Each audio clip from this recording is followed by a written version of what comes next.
नमस्कार, मैं हूं आशुतोष और आप देख रहे हैं एमपी राउंड अप।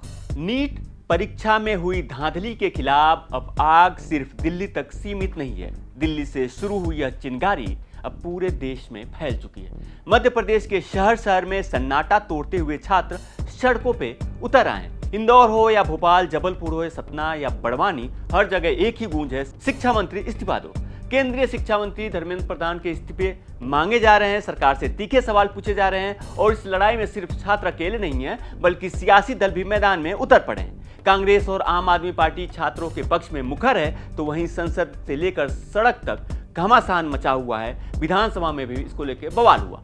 दरअसल देश की राजधानी दिल्ली का जंतर मंतर इस वक्त विरोध का केंद्र बना हुआ है। इसमें बड़ी तादाद में मध्य प्रदेश से आए छात्र पहुंचे हुए हैं और दिल्ली में पुलिस की लाठी से घायल हुए हैं, लेकिन इन छात्रों का हौसला नहीं टूटा है और मध्य प्रदेश के छात्र दिल्ली की सड़कों पर डटे हुए हैं। उधर संसद से लेकर एमपी विधानसभा के भीतर दिल्ली से लेकर भोपाल तक सड़कों पर संग्राम जारी है। कांग्रेस का आरोप है कि सरकार सदन में छात्रों के भविष्य और पेपर लीक जैसे गंभीर मुद्दों पर चर्चा से भाग रही है। वहीं बीजेपी भी सड़कों पर उतर आई है, क्योंकि राहुल गांधी ने पीएम आवास के सामने धरना दिया था, तो बीजेपी इसका विरोध कर रही है। लेकिन राजनीति के इस शोर शराबे से इतर आज हम बात करेंगे मध्य प्रदेश के युवाओं के उस दर्द की जो अक्सर दब कर रह जाता है। मध्य प्रदेश का युवा आज भी बेरोजगारी के भयानक दौर से गुजर रहा है। सरकार के दावे बड़े बड़े हैं, रोजगार मेले और लाखों भर्तियों के ढोल पीटे जाते हैं, लेकिन जमीनी हकीकत इन दावों से कोसों दूर है।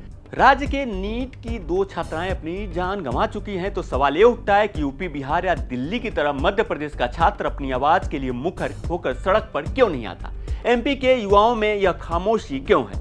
इसी सवाल का जवाब तलाशने के लिए हमने बात की बेरोजगार संघ के अध्यक्ष और हाईकोर्ट के जाने माने वकील दिनेश चौहान से, जो आज ही दिल्ली के जंतर मंतर से वापस आए हैं, वहां धरना प्रदर्शन में शामिल हुए थे। आप ये समझने का प्रयास करें कि आज के समय में जिस प्रकार से ये जो एक प्रदर्शन हुआ है पिछले 2014 से लेकर अगर अब तक देखा जाए तो अपने आप में एक हिस्टोरिक है। इसके पहले इतना बड़ा प्रदर्शन किसी भी स्वतंत्र इंडिपेंडेंट जो पब्लिक है उसने नहीं किया।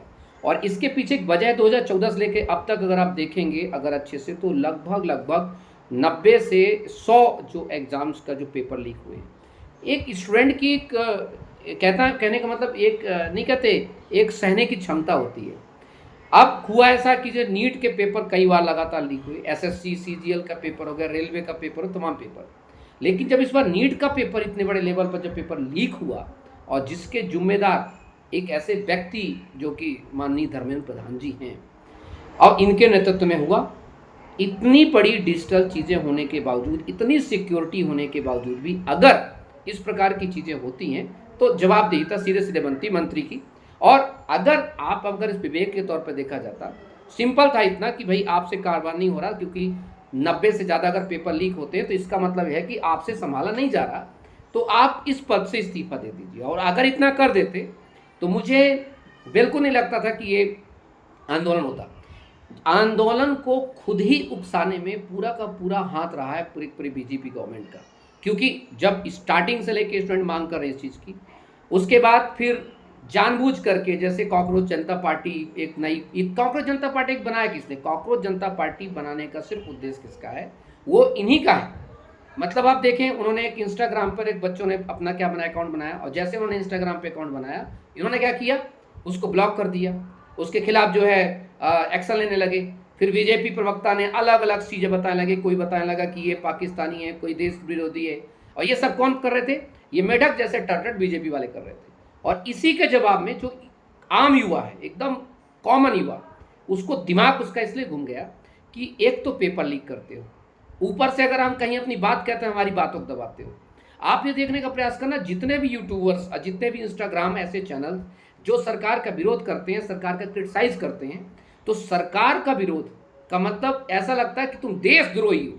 मतलब अगर बीजेपी के तुम समर्थन करते हो तो तुम देश प्रेमी हो, बीजेपी सवाल कर लिए तो तुम देशद्रोही हो गए। और कई बार हाईकोर्ट अब कई सारी टिप्पणियां भी कर चुका है कि सरकार या प्रधानमंत्री, मुख्यमंत्री की आलोचना करना, उनके लिए उनके खिलाफ नारे लगाना देशद्रोह नहीं होता है।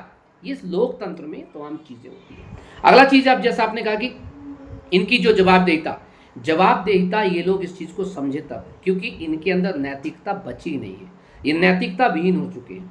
प्रधानमंत्री नरेंद्र मोदी को 2014 में जब इनका विजन आया था तो मैं पर्सनली और बाकी जो युवा थे हम लोगों ने बहुत पसंद किया था। और एक्चुअली बीजेपी को लाने का जो उद्देश्य था उस समय के 2014 को याद करिए, डिजिटल जो चीज़ें आई थी तो युवाओं ने ही पूरी पूरी पलटा फेर दिया था बीजेपी कांग्रेस का, क्योंकि कांग्रेस की जो भ्रष्टाचार से त्रस्त थे। और अब जो त्रस्त हैं, महंगाई हो गया, आप देखेंगे पेपर लीक हो गए, आप देखेंगे समय परीक्षाएं नहीं होती हैं, और इतना ज़्यादा भ्रष्टाचार कि अब जो इनके अधिकारी कर्मचारी है वो भी तक ये कहते हैं कि जो करना कर लो। कोई भी इनके मंत्री से आप बात कर लीजिए, इतना घमंड है बीजेपी के समय, एक एक मतलब अगर वो मंडल अध्यक्ष भी है, कौन सा मंडल अध्यक्ष पता नहीं, पर एक छोटा सा मंडल वो भी अपने एकदम प्रधानमंत्री से नीचे समझते ही नहीं इस चीज़ को।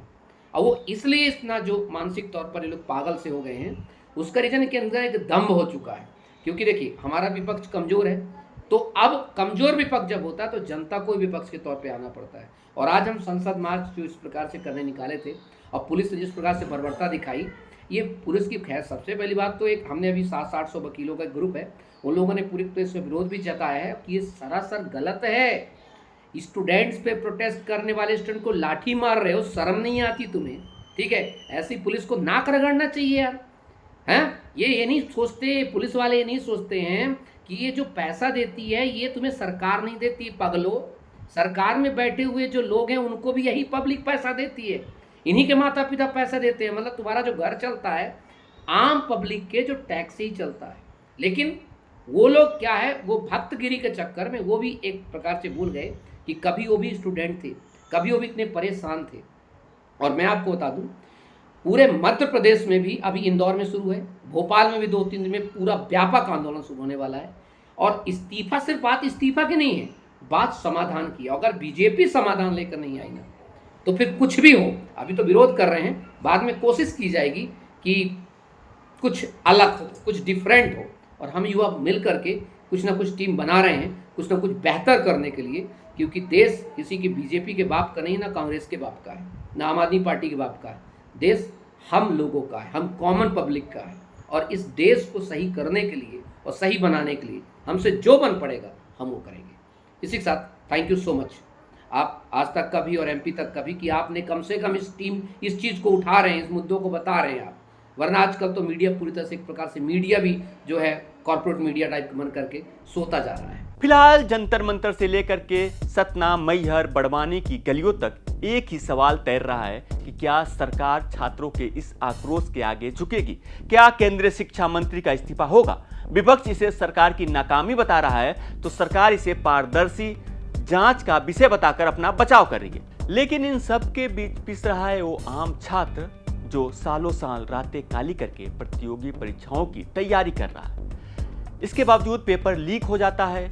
ये केवल एक बार नहीं होता है बल्कि बार बार होता है। पेपर लीक होने के बाद सरकारें सुरक्षा के तमाम उपाय अपनाती हैं, लेकिन फिर भी पेपर लीक हो जाता है और नकल माफिया बेखौफ होकर पेपर लीक करा देता है। सड़क पर छात्र हैं, संसद विधानसभा में हंगामा है और लोगों के जहन में ढेर सारे सवाल हैं। आखिर कब रुकेगा ये पेपर लीक? आखिर जिम्मेदार कब अपनी जिम्मेदारी लेंगे? आखिर कब तक बड़े बड़े मगरमच्छों को छोड़ छोटी छोटी मछलियों पर कार्रवाई करते हुए देश की जनता को बेवकूफ बनाया जाएगा? सवाल कई हैं लेकिन जवाब एक भी नहीं है, क्योंकि इसकी जवाबदेही किसी के ऊपर है ही नहीं। जिनको जवाब देना है उनके पास नैतिकता बची ही नहीं। तो आज का एमपी राउंडअप आपको कैसा लगा कमेंट में हमें जरूर बताएं और मध्य प्रदेश से जुड़ी तमाम बड़ी खबरें देखने के लिए देखते रहें एमपी तक।